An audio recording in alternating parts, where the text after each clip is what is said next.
ایک رات سلطان محمود غزنوی رات کے وقت معمول کی گشت پر تھے اور ایک تندور کے پاس کسی شخص کو سویا ہوا دیکھا تو اس کو اٹھا کر پوچھا کہ وہ کون ہے۔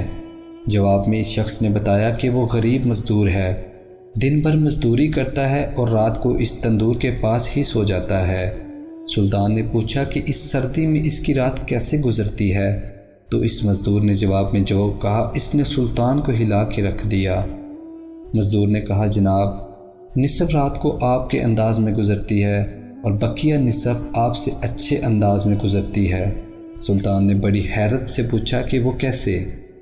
مزدور نے جواب دیا کہ جب تک تندور گرم رہتا ہے تو میں آپ کے جیسی نیند سے لطف اندوز ہوتا ہوں، اور جب تندور ٹھنڈا ہو جاتا ہے تو اٹھ کے اللہ کی عبادت شروع کر دیتا ہوں، جو آپ کے مقابلے میں وقت کا بہترین استعمال ہے۔